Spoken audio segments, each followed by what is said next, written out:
Gabrielle, love, oh my goodness, it's so good to see your beautiful face. How are you doing? Good. Okay, we're going to kick off right out. I want to establish, although you've been on the show multiple times and we've had this conversation, I just want women to be really clear. I want you to establish for us muscle-centric medicine. You helped to make November a muscle-focused month. Let's talk a little bit about that too and how this all ties together. Well, first off, November is officially National Muscle Health Month. I love this.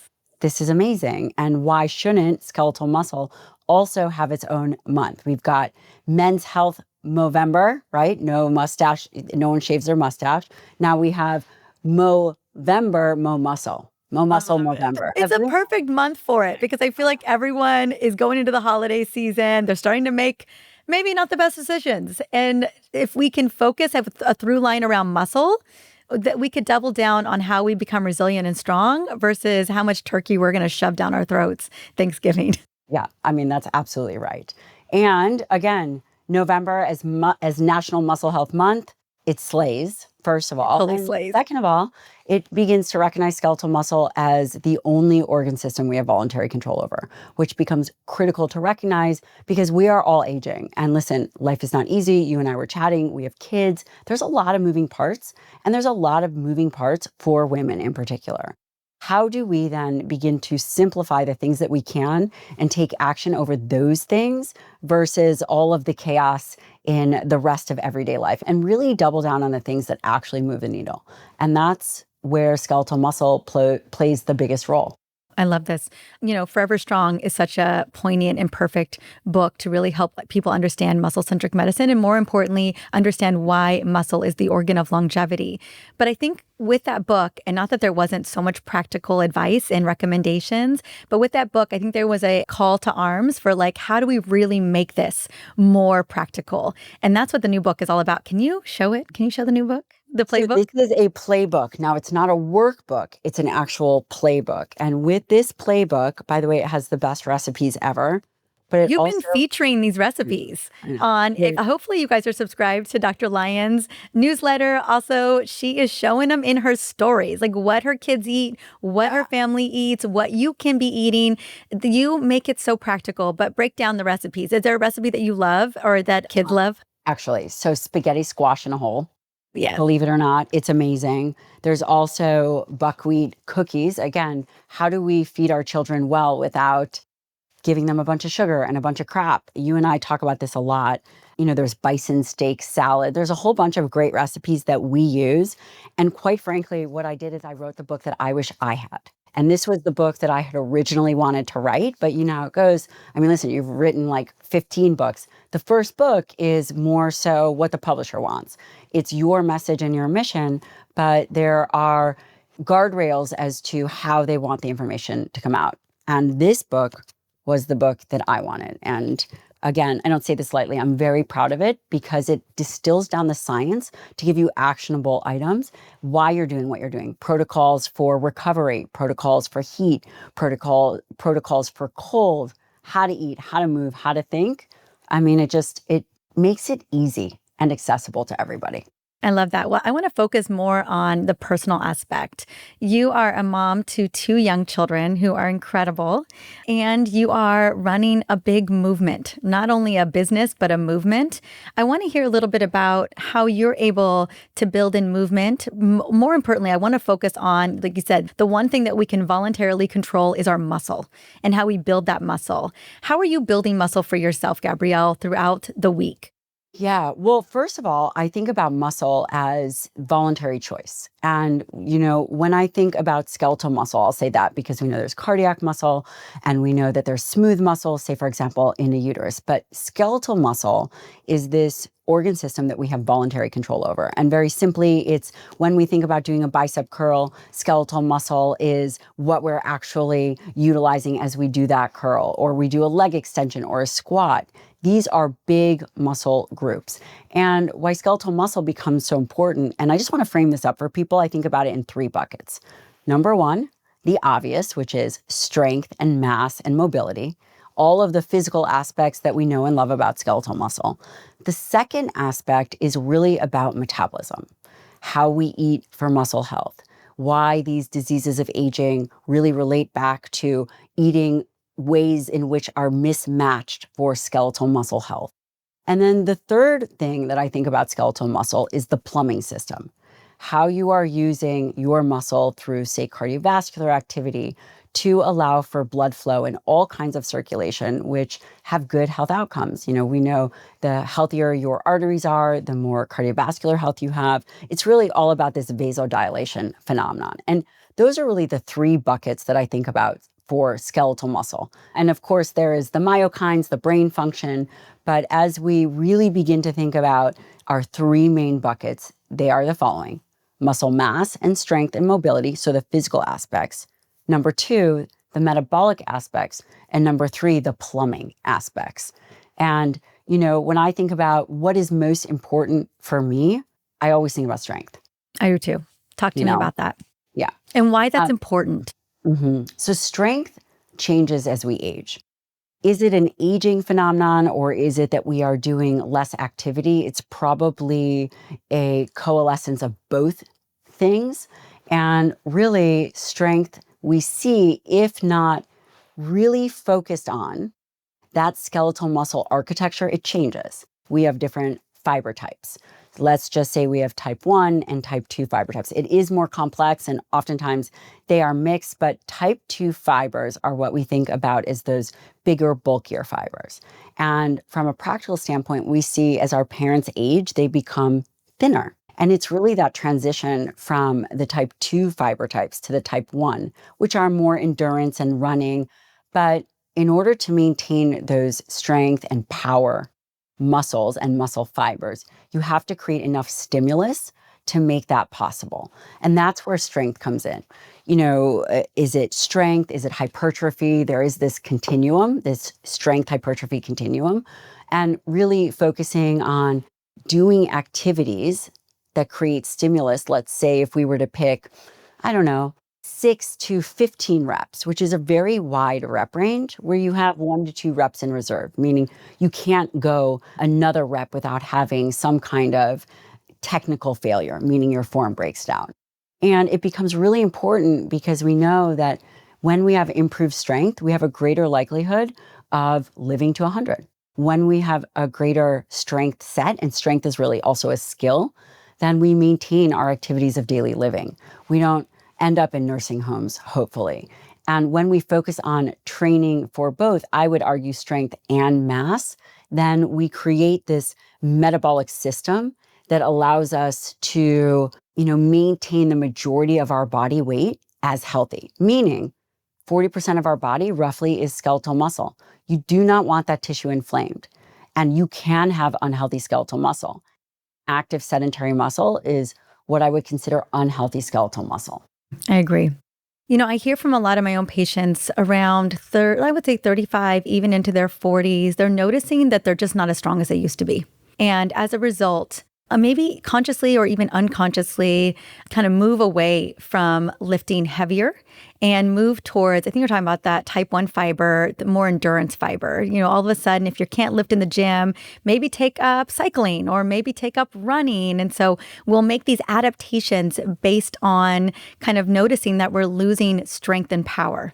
And what would you recommend to women who are maybe sidestepping away from the weights? Because I can't tell you how many times I meet a new patient or a woman, a preschool mom or something like that who, trained in their 20s, maybe even trained in college, but has just based on feeling that they don't have the capacity, they move away from that and move into something else.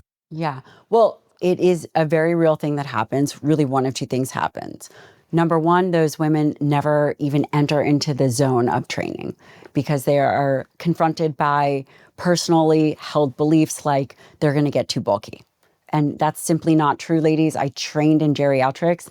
We don't see big, bulky women, period. It takes a lot of effort to be able to put on muscle mass. And also, if you are someone who's new at training, this is the time where you'll be able to put on mass. It becomes very difficult the longer you are in training. And I would also say, so diapnea is kind of what you are talking about. Yeah, talking about, yes. People were going to be like, diapnea, what's that? I'm like, when you're not as strong as you used to be, that's what that is. And I would say that there's only one way to get stronger, and that's to practice strength. So you cannot limit yourselves because you think that you're not as strong as you used to.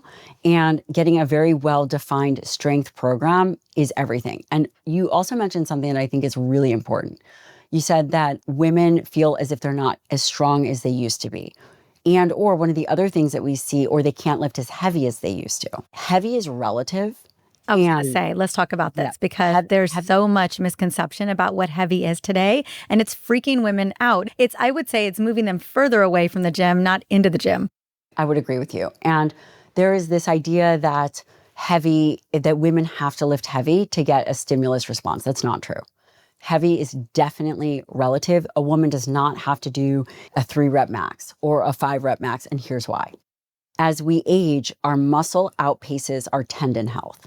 And it sets us up for injury. And I cannot tell you how many patients that I've seen that start CrossFit and come in with a shoulder injury or you had this same experience where you went into, so I love training hard and intense and bananas, but it's not without a cost. And so you and I are friends. I convinced you that maybe you should try it. And you did. And I hired your trainer. You did. And I regret that decision. For me, it was the intensity of that level of training for 55 minutes. I feel like I could have done that level of training for 25 to 30 minutes. But I feel like I kind of, after that 30 minutes, I just kind of went into burnout. Yeah. And so one of the things that you were doing was not only were you lifting heavy, but it was a very high load. It was high volume. It was a lot of reps. It was very intense. There was a metabolic component, meaning she was moving fast and lifting weights fast, but she was also doing it heavy. That is totally unnecessary. It's really fun. I would agree. But it's really fun and really sets you free. It is fun. And you feel invincible until you don't. That's right, until you don't. And if we were to say, okay, do women... And a lot of Stu Phillips, a lot of this information comes out of McMaster University, and they will say, and listen, we saw this in geriatrics as well, is that number one, you can always get stronger. The idea that you cannot get stronger or that you've peaked in high school or that somehow you hit 40 or 50 and you cannot get stronger is not true. You can always get stronger and you can always put on muscle. You do not have to lift heavy. And again, heavy is relative. Let's define heavy as 3 to 5 rep max. You don't have to do that. You have to lift effectively enough that you are going close to failure. And this could be 1 to 2 reps in reserve where you just cannot do any more. And there has to be enough volume that you are stimulating the muscle appropriately. Is there a rep max, Gabrielle, that we should be aiming for? I've been to the gym and I see the 5-pound weights. I see the 8-pound weights, even the 10-pound weights. And I see women lifting these in the gym and they are repping it out. We're talking well over 15 reps. And I feel like there's got to be a max where we're moving into progressive overload and we're actually putting some type of exertion onto the muscle. And so let's say you have a patient who's been lifting, she's had the same 8-pound weights in her room, I don't know, a decade, or maybe it's 10-pound weights. And that's just kind of the weight she always picks up when she goes into the bedroom or into the gym. And what would you recommend to her? And she's hearing the dialogue of lift heavy and she's thinking going from 8 pounds to 30 pounds or something like that. What does that look like? If you've been picking up the 8 and 10 pounds for years now, or even months now, is it time to up level? I mean, it is. And let's take a moment and pause on this. If you were to lift those 8-pound weights, you are probably at a place where you're doing 50 plus reps.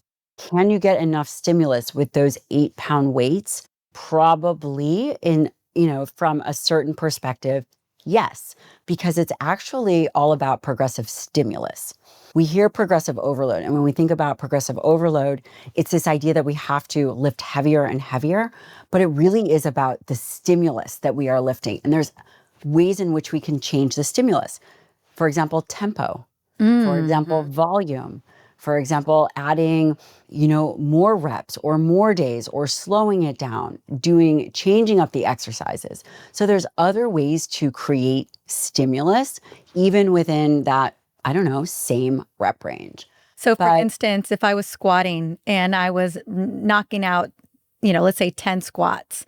Let's do goblet squats. I've got like a 50-pound weight in the middle.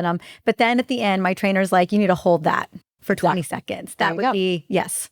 That would be an appropriate stimulus. And now, without actually changing the weight or changing anything else, what you've done is you've changed the stimulus. I love that. This is what women have to understand, because nothing is more important than taking care of your muscular health. And the reason it is because this is the focal point. If you want a healthier heart, how do you get there? You get there by leveraging muscle. If you want a healthier brain, how do you get there? Yes, you do activities, but we know that when based on the intensity and duration of training, skeletal muscle that contracts releases myokines. Myokines affect the brain and then stimulate BDNF, which is brain-derived neurotrophic factor. All of these things and outcomes that we want for longevity and health, better brain function, less cardiovascular disease, the number one killer for women, less cancer, we need to have good body composition. These things that relate to health outcomes are directly related to the health of our skeletal muscle. And it being the only organ system that we have voluntary control, we must take advantage of that. And I recognize that this is a very long-winded way of saying, what do we do and how do we strength train? And I would say, however you're willing to do it is what's most important. And however you're willing to do it without getting injured.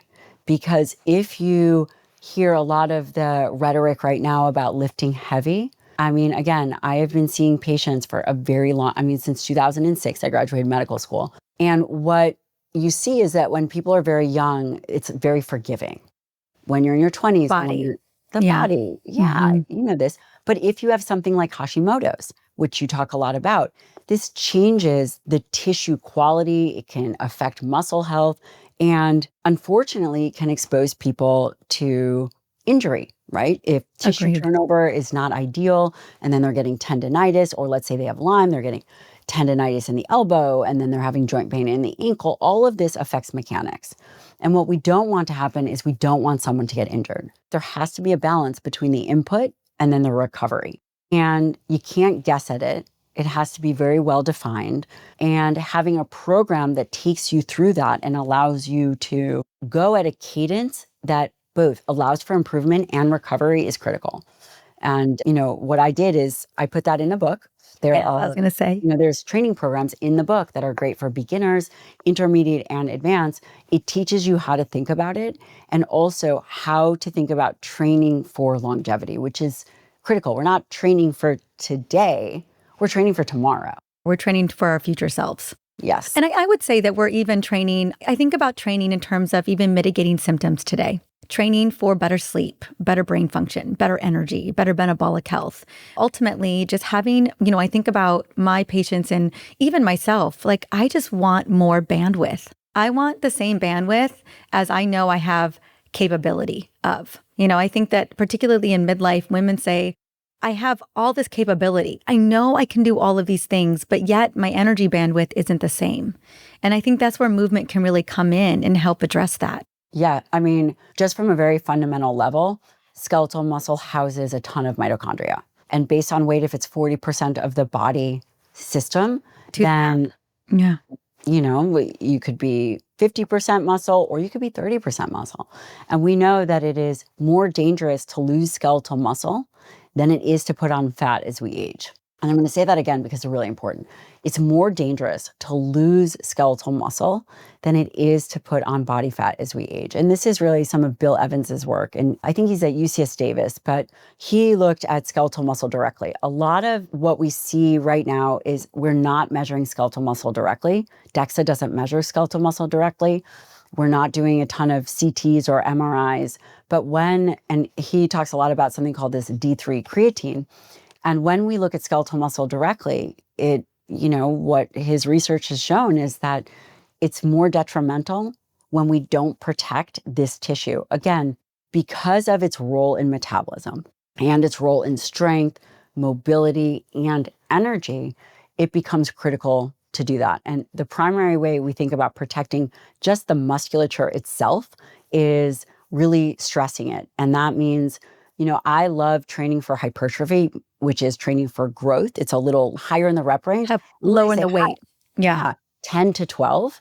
I mean, today I'm working on a program where I'm doing 5 to 6 reps. So it's a little bit heavier and it's really fun. But you better believe I'm so particular and so careful because I know I've been injured many times that one injury accelerates muscle loss because of disuse.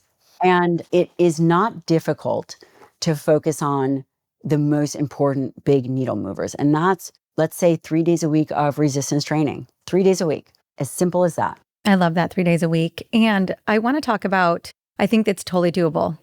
Do you believe, like I feel in my own experience and also with some of the patients I work with, that we don't necessarily need to be in the gym for the full hour.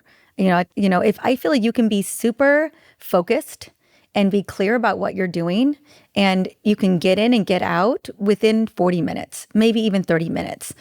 And 20 minutes if you're doing high intensity interval training. Yeah, I was going to say, let's talk. I want to segue over to HIIT as well, because, a lot of what you'll hear too is like, if you're looking to lose that belly fat, if you're looking to lose fat, it's either sit training or HIIT training with the strength training. But I find that women will burn themselves out with HIIT. They're doing too many HIIT workouts, so that ultimately ends up stressing the body. It becomes more of a way bigger, not a hormetic stressor, but more intense stressor than that. So what is your recommendation around HIIT training? How often do you think women should be considering it? And I know that it depends on what your capacity is. My baseline recommendation is you want to add one session a week. And, we have protocols in here for 20 minutes. And again, you have to determine how well you do with any particular training protocol. I will say, and again, this is anecdotal, so this is just me. When I'm super, super stressed out, I'm not doing a ton of high intensity interval training. When I'm extremely overwhelmed, I am not doing something that is going to create a situation where I need tenfold mental focus and that I am just not excited about doing that. I mean, because it's challenging, it's difficult. It's very challenging. So for a high intensity interval training program, there's a lot of different ways about it. And for the playbook, we interviewed Martin Gabala and Abby Ryan Smith. And Martin Gabala is the godfather of high intensity interval training. And because there's a lot of discussion on zone 2, which is what people would consider the base of cardiovascular activity, VO2 max. But there are ways to improve your VO2 max, your maximal oxygen output. And it's not just spending hours doing zone. My husband just ran a 15-mile race. It's not that. I don't have time for that, nor do I have the energy. Nobody. I mean, obviously, somehow he does. I don't know how that's I don't know possible. We don't know how that's just messed up. So how do we recalibrate ourselves to be able to do things that we can stick to? Because consistency is really critical. I do 1 day a week of high intensity interval training, and it's really my cardiovascular conditioning. Someone could, again, we put these programs in the book, but someone could pick up a jump rope. We know jumping is great. It's great for balance. It's great for bone. People care a lot about osteoporosis these days. And one of the early indications of osteoporosis is low muscle mass. If you have low muscle mass. I'm not surprised. I mean, nothing's operating in a silo. No. I mean, it's all interconnected. I was thinking about even muscle loss and obesity. It feels, and it's not just feel, I feel like the research really points to it being bidirectional. Yes, the quality of muscle matters, but as we see more adiposity, we do see that decline in muscle. I think it's so deeply interconnected. I always think of obesity kind of as a side effect of poor muscle metabolism. It is. From my perspective, it is. And I'm going to tell you one more thing. You asked me before we started, hey, is there something that you want to talk about that you haven't really heard or people haven't asked you? And I think that obesity, body fat percentage is going to be somewhat of an outdated biomarker. And I know that that's controversial, and Don Layman doesn't totally agree, which is unusual for us to argue, which is my longtime mentor. And body fat percentage is what I would consider in some ways almost irrelevant. What really matters is the fat that is infiltrated into the skeletal muscle. It's called intermuscular adipose tissue, IMAT. And that, when we think about things like PCOS, which you've covered extensively, one of the primary causes of female infertility is polycystic ovarian syndrome. And when I interviewed one of these world-leading experts on it, I said, listen, Melanie, it's Dr. Melanie Cree, she's an MD, PhD. I said, listen, what's the number? What percentage of body fat really puts us at risk? And she said, Gabrielle, it has nothing to do with body fat percentage.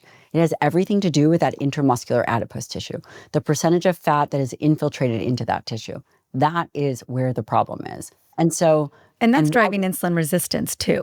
It does. But why this becomes empowering is the following. that if you take body fat percentage out of the equation as being this primary endpoint that we are looking at, if you take that out of the equation and you recognize that it's the intermuscular adipose tissue, and let's just go with me for a second, then when you do any kind of physical activity and you lower that intermuscular adipose tissue in one bout of exercise, you're improving the health of your muscle on a moment-to-moment exercise basis, regardless if your body composition changes at all. It's the intermuscular adipose tissue that I think is the future of really meaningful biomarkers. Now, to be fair, we don't have great ways to measure it.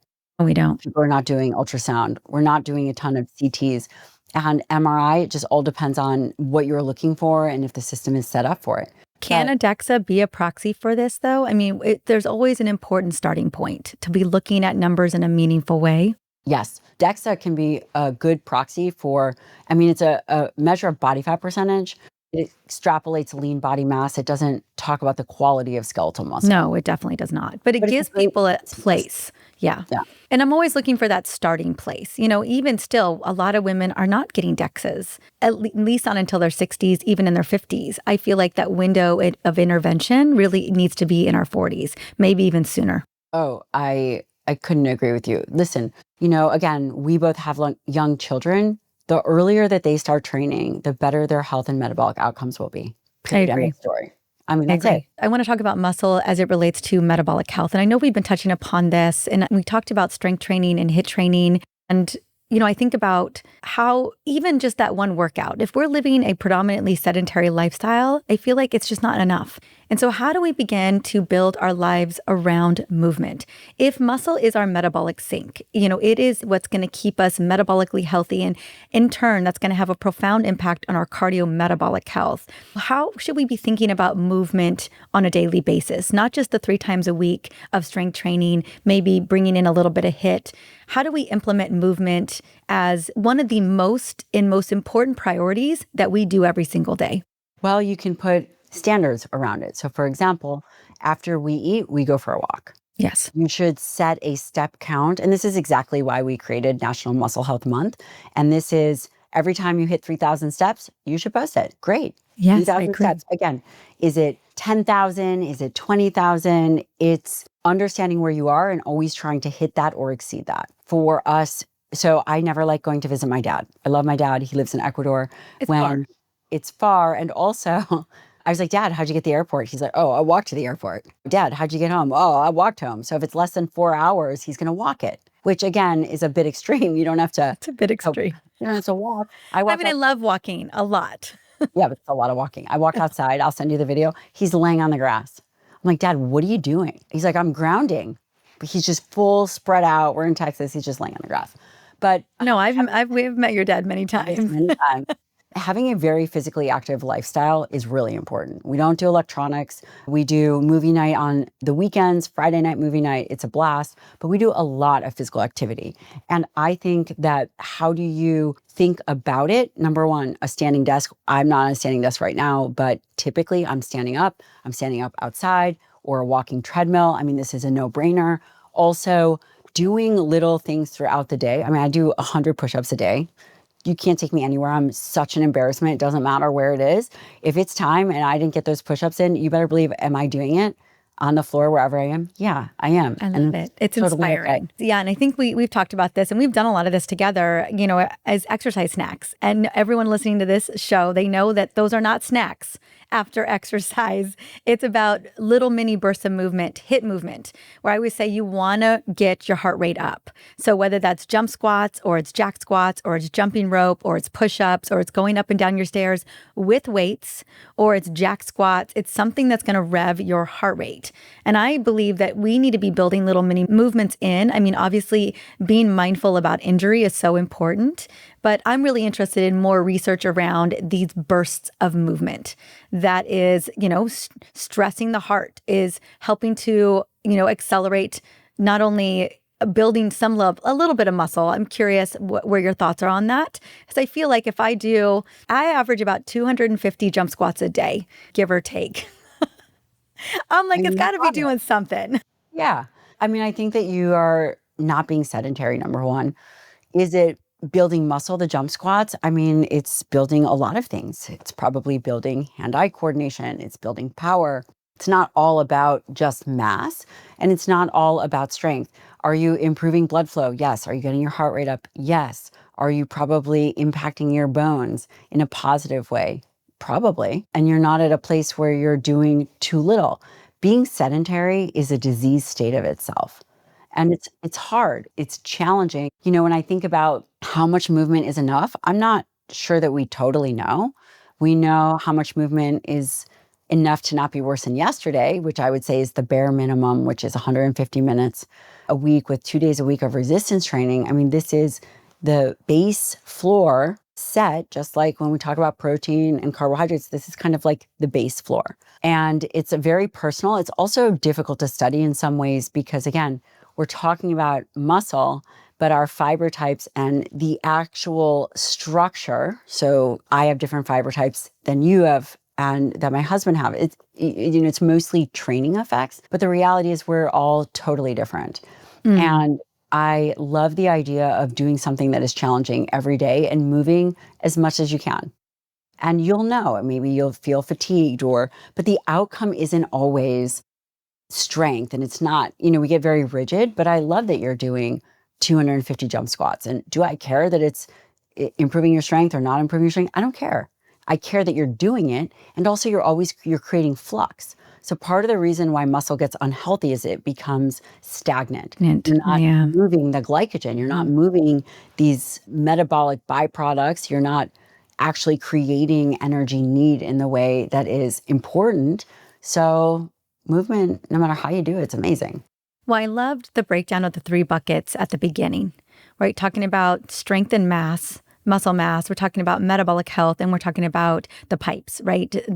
Your vascular system and keeping good cardiometabolic health. And when I think about movement, just being physically active throughout the day, I think that is so critically important, separate from strength training. Like strength training doesn't get to go anywhere. You got to do that. But also, how are you moving your body in a meaningful way that is helping you to have more energy, that's helping you to get more deep, restful sleep, that is impacting your brain capacity? You talked about BDNF and the cytokines. Like those are the ancillary side benefits that we should be expecting when we're moving our bodies. I totally agree. And also, side note, we just published a study that showed the relationship between skeletal muscle mass and sexual function. I mean, it was primarily for men, but it's awesome. It's showing that muscle, again, is a focal point even in sexual health. I want to steer it to you. I know we've got kids that's almost the same age. We are about the same age. And I will tell you, midlife hits a little bit different, especially if you've been training. Gabrielle, honey, I don't know if we've ever talked about how long you have been training. I've been in the gym since I was 16 years old. And so the gym is where I'm most familiar, I'm most comfortable. So when some people say they don't love HIIT, I'm like, it has been my second nature since I can remember. It's something that I just know how to do. I was in a Pilates class a couple days ago and I felt like a bull in a china shop. I'm like, I should not even be allowed to be in here. The woman had to keep fixing me, and I'm like, there was a part of me that's just like, just walk out the door. We were doing this move that was really a tricep extension. And I was like, is this even working my triceps? Like, what am I doing? I was like, I could just go home and pick up some weights. Anyway, so it's not my most comfortable territory to be doing some of these other types of movement. And so curious, one, how long you've been in the gym? And two, based on that, as you've gotten older, has it felt different? Like, have you had to modify? Are there things that you are doing differently to get the same result for yourself? Yeah, it's a really good question. I don't think anyone's ever asked me that. So I've been active my entire life, very physically active. And by the time I was 5, I was doing like 10-mile bike rides. And again, my family is very physically active, and I'm definitely imparting that on my children. When it comes to training, I used to run a lot when I was younger, and then I stopped. I got more interested in other things. Now, I've had a number of injuries, and it's not because of age. It's just because of stubbornness and really poor mechanics. And that is what I've had to modify the most, is then becoming more aware of and thinking about movements that are a prehab, might not be the best word, but like a prehab movement. So what am I going to do before I do some kind of squat? Or what am I going to do for my shoulders before I'm doing any kind of overhead press? And that's where I've really focused my attention. I haven't focused it so much on the physical aspect of how it looks. Whereas I think when I was younger, I was much more focused on that. Now I'm focused more on longevity and how do I keep moving in a way that I want to and what I love. So mobility has been a big part of this, as well as you've gotten older because of injury. For sure. And just a better form. When you're younger, you just are get away with it. Yeah. But, over the years, if you continue to do the same bad form over time, it's like if you grind your teeth. If you grind your teeth for a little bit, it's okay. But if you grind your teeth over years, it's not so okay. Okay, so more so around injury and longevity. When we're talking about longevity, when we're talking about training for our future health, which I think when we talked about this in the beginning, that's how we should be approaching this. How am I training for my future me? But also, how am I training to feel amazing today? When we're thinking about that, we talked about strength training, we talked about movement or muscle for our metabolic health. Anything that we're missing here when it comes to, should be thinking about recovery in a different type of way, or even stretching. I'm terrible at stretching. I hate stretching. I'm not going to lie. Also, another really great question. I'm not great at recovering, and I'm really... Nor am I. We're very similar individuals. This is true. And the way that I think about it is if performance and growth and longevity are really important to you, then you do have to learn how to recover. And that's really where things become transformative. It's not necessarily in the moment. Maybe the mentality is in the moment, but from an outcome metric and being able to perform and show up day after day, you have to be able to recover. Sleep is important, very difficult for me. I know. Let's talk about that for a second, because I've been at your house. I know you. That is for you. Is it just there's so much going on, or is it hormones, or is it a kaleidoscope of things? It's a motherhood. I don't like to sleep. You just don't love to sleep. Okay, so because there's more things to do. Is it more that you get more done? Tell me about this. I would say that I don't love sleeping. I'm learning to like it more, but out of necessity? Out of necessity. Mm-hmm. There's a lot of things that I like to do and get done. And that is one reason why, and listen, people will be like, oh, you'd be so much more effective if you slept. And that's 100% true. It is also, how you pick your partner too. I mean, the guy doesn't sleep much. No, right? He doesn't sleep much. He's up. And you guys, let's be honest, in the season that you're in right now, like late at night is when you guys get to actually see each other. Sometime. I don't want to talk to him. Late at night, don't talk to me. Well, I never want to talk to my partner. I don't want to talk to anybody. Yeah. Unless my kid needs me, leave me alone. Totally. Yeah. I absolutely feel the same way. So, yeah, I really work on sleep, but I'm really great at doing other things. Like I love to cold plunge and I love to sauna. I love to do other aspects of recovery. And I recognize that it doesn't trump sleep at all. But there are other things that I like to do. I do a lot of stretching. I do a lot of mobility work, and active recovery is something that I think is important, and the data would also support that. Yes. And why is that? Because it improves blood flow. So it's all about not being still, which is interesting because you want a still mind, but you want an active body. Ooh, yeah. I don't have a still mind, and I'm okay with that, actually. I'm fine with it. But I will say, unlike you, at least as I've gotten older and, maybe it's the Hajis, maybe it's the migraines. I'm not exactly sure. Maybe it was the concussions a couple of years ago that you were instrumental in helping me heal. But ever since then, sleep will make or break me. Who I'm going to be the next day will be very predicated on the quality of sleep that I get. And the thing that has improved my sleep quality more than anything is movement. Oh, that's really interesting. Maybe that's why I don't have to sleep so much, because I move around a lot, as you can see, right? No, yeah. The research, I'm talking to Dr. Kristen Holmes, who's a dear friend of both of ours. Yeah. She will tell you that the sedentary group of individuals, based on their data at Whoop, are the ones that sleep the most. But if you are physically active, that you will need less sleep because the sleep you get is more quality. I think that makes a lot of sense. Also, what I found when I'm really trying to sleep, which I do, is I use an eye mask. I also got these new earplugs. They're called Oslo. I don't know if you've ever tried that. I've heard them. Yeah, I heard of them. They're amazing. So basically, I used to use wax earplugs that get in my hair and get all over, but I've been using these Oslo, and I have no relationship with the company. I just think that these are amazing, and they're sound canceling, and they really help me sleep. So that's one thing. And then of course, any kind of ambient light. I'm not good with any kind of ambient light. No, I'm sleep divorced for one.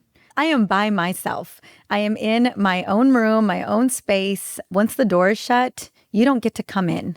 Again, unless you're my 4-year-old, that is the only, and I've dialed all of those things. I haven't had to use a lot of noise canceling because I don't allow noise in my room. So there's that. So, I mean, that's how I've controlled. And I get that not everyone gets to do that or wants to do that. But that's kind of how I've engineered my sleep routine. I think it makes a lot of sense. And then knowing, I like a very particular kind of blanket, knowing what you really like, I think is also really important. But the other thing with sleep is when you get outside and you get early morning light is important. And also the timing of when you eat is important. Those are all things that can anchor this 24-hour circadian type of rhythm. I agree. One of my last questions is going to be around your travel. You travel a lot for speaking and for, again, if you're going to be a game changer. I'm retiring, by the way. I'm retiring. It was so funny. I decided, that's it. I'm retiring. After this book or from speaking. That's it. I'm done. You're done. So last week, 2 weeks ago, I was in Portugal for 4 days, and then I was home I was home to tuck my kids in, and then take them to the zoo, and then leave at 4 p.m. the next day to go to Vegas. I was in Vegas less than 24 hours, and then home for a day and a half, and then Australia for 2.5 days, and then home, and then Wyoming, which again was my first son-daughter trips, or son-mommy trip, so I had to go. And then I'm going to Mexico on Thursday. I'm retiring from traveling. Yeah, it's a lot. It's a lot. I don't really recover a lot from basically circadian rhythm disruption. I really struggle with it. That's one of the things I haven't been able to figure out. And a lot of the trips that I've taken this year are 20-hour trips, 24-hour trips. I've been to the East Coast multiple times, and I have flown back within 24 hours to get back to my son. And I always keep thinking, like, maybe I'm going to trick my body into thinking, like, I never left California. But no, my body's like, oh, hell no. And so I've watched, I love bioobservability. I like looking at my data. I like looking at it every single day because, growing up, I was told not to listen to my body. Just keep persevering and keep moving forward at all cost. And that's the devil I know. And as a result, I like to look at my data because, often my data is not gaslighting me and it can tell me things that I'm not listening to in myself. But with travel, it's been very clear. Sleep consistency is tanked. Overall sleep quality is tanked. And also movement. I mean, as much as I'm doing, that's where the exercise snacks really come in. I'm doing exercise snacks on the plane. I'm doing them in the airport bathroom. I'm doing them all over the bath. I'm doing them in the hotel room.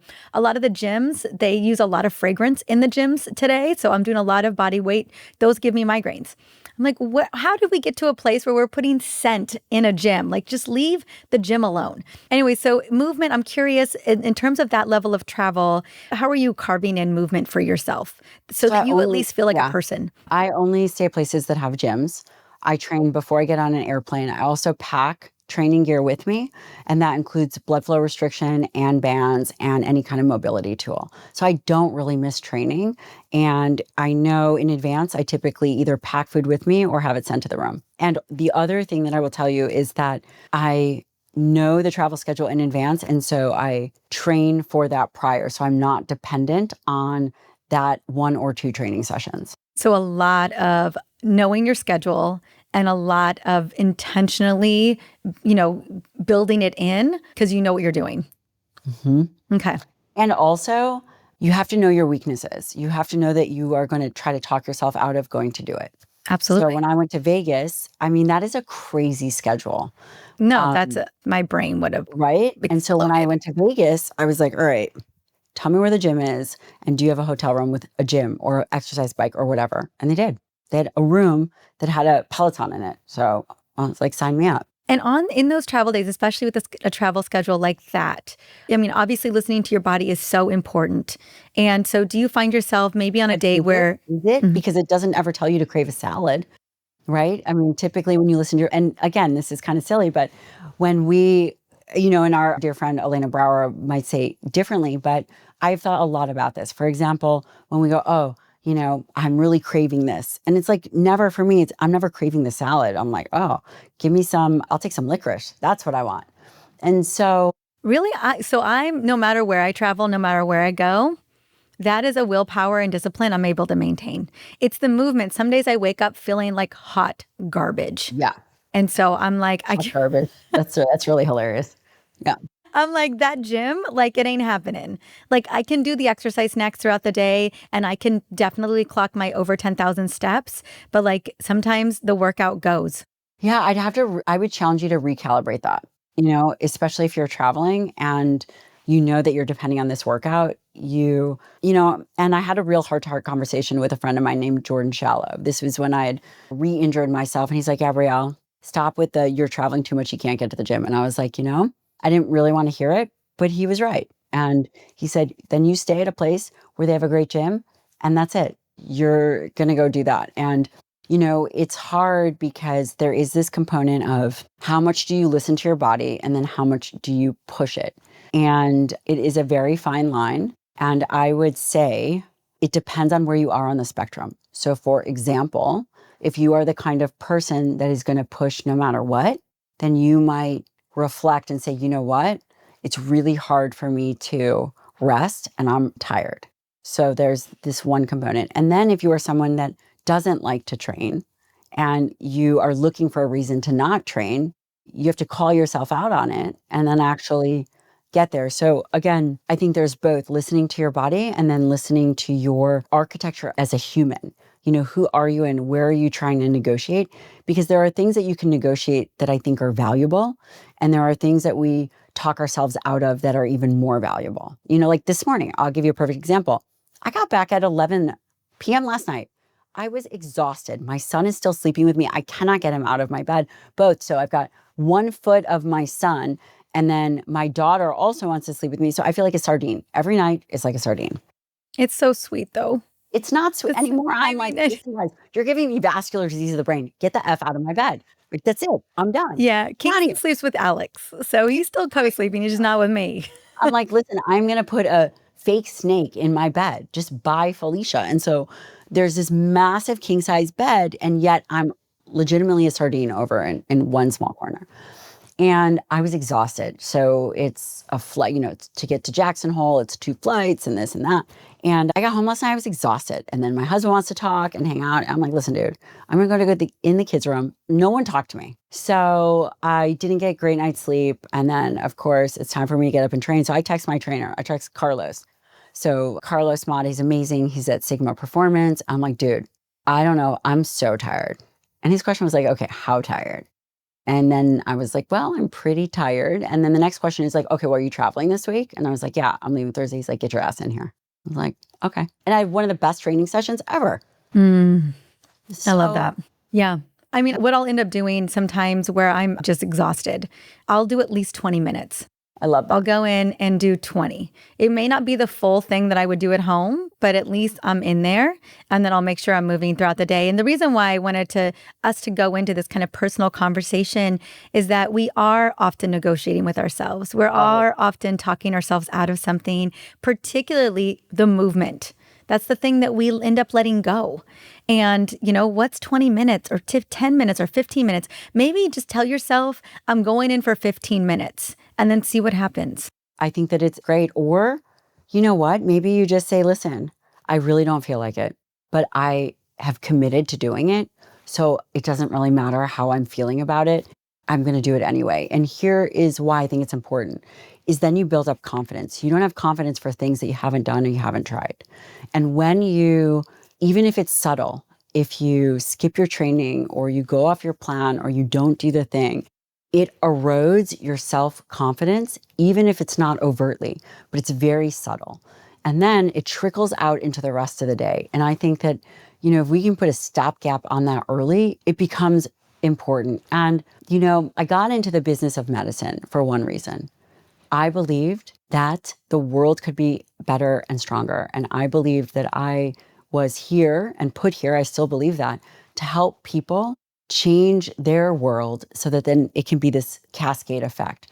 And medicine was just the entry point.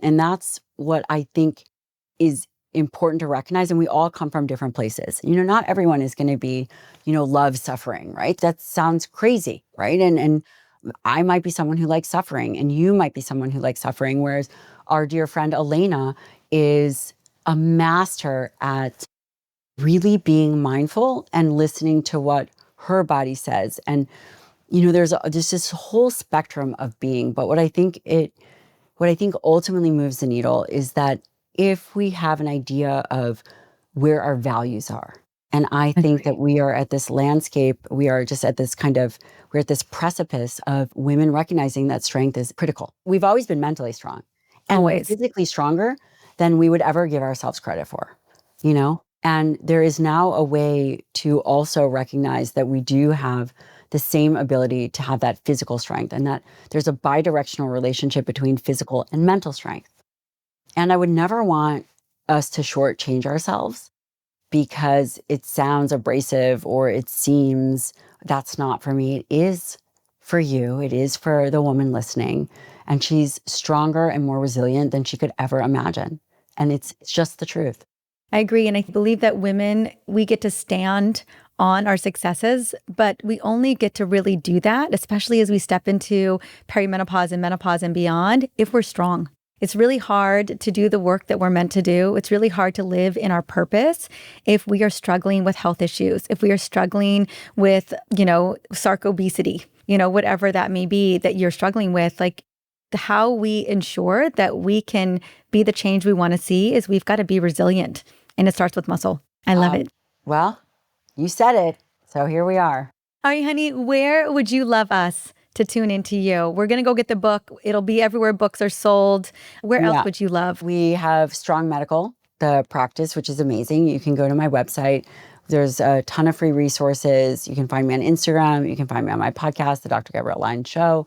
Again, we have a great newsletter, all kinds of things. Yeah, and I believe that this isn't about muscle and this isn't about protein, but what this really is this is really about a movement of stepping into a stronger, more resilient version of all of ourselves, regardless of where we are. I agree. All right. Thank you, honey, for coming on. Thank you so much. Thank you so much for watching. Now, if you found this video helpful, give it a thumbs up and share your thoughts in the comments. And if you are ready to learn more about perimenopause and how to navigate with a lot of ease and grace, be sure to subscribe to this channel so that you can join our community. Don't forget to share this video with someone that you love, that you know is navigating the perimenopause journey as well, because they deserve to feel their best too. See you in the next video.